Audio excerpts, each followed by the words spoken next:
Seja bem-vindo a mais uma edição do podcast do Relatório Reservado. Eu sou João Bittencourt, editor de política do RR. Nessa edição, os destaques são: o pragmático.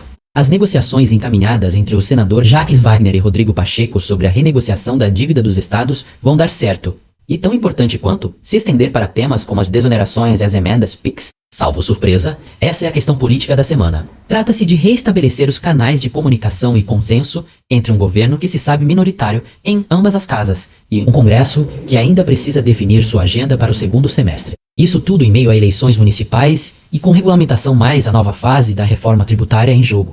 Sem falar em outros projetos da Fazenda. Wagner é praticamente o único membro da velha guarda de Lula, com poder no atual governo e capaz, inclusive, de contrariar o presidente. O que lhe dá sempre muito crédito. É considerado, nesse contexto, um negociador extremamente pragmático. O principal impasse é que, digam o que disserem, o Planalto, de um lado, quer negociar usando a margem de manobra que tem no STF e Congresso, de outro, não quer negociar de tudo. A linha do governo será de lavar as mãos, por exemplo, sobre as cobranças de Dino, no que se refere às emendas PIX, ao mesmo tempo em que põe na mesa uma alternativa.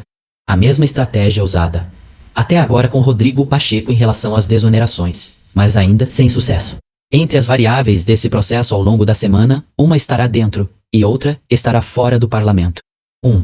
Dentro, a possibilidade de votar um projeto que reestruture as emendas para que haja maior controle sobre sua destinação. Só faria sentido, contudo, se houvesse algum tipo de noção prévia de que o formato seria aceito pelo STF. Pois, fora o fato de que, a partir do dia 16, o tema julgado por Dino será levado a plenário, abrindo espaço para que se entenda se a sua posição é ou não majoritária na Suprema Corte. Quem quer novas eleições na Venezuela? A proposta de novas eleições na Venezuela surge como um caminho potencial para estabelecer um horizonte de negociações. Ou, no mínimo, balizar a posição brasileira, diante dos receios de que a presidente eleita do México pule fora o trio que o país formou com Brasil e Colômbia, e angariar apoios internacionais. A questão de fundo, no entanto, permanece a mesma. Nenhum lado político da própria Venezuela indica disposição para aceitar esses ou quaisquer outros termos de diálogo.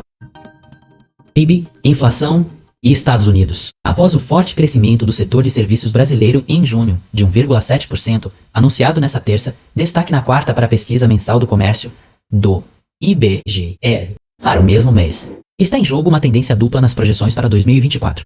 De crescimento do PIB acima do previsto, por um lado, e mais temor quanto às pressões inflacionárias, logo nos juros, resultantes desse movimento, por outro. Em paralelo, mas também inferindo diretamente nessas percepções, destaque para o IPC de julho nos Estados Unidos.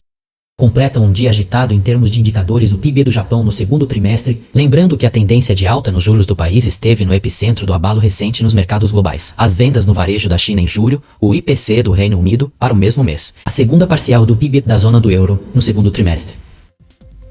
A voz que você ouviu neste podcast foi gerada por inteligência artificial, mas todo o conteúdo escrito foi produzido por jornalistas do Relatório Reservado.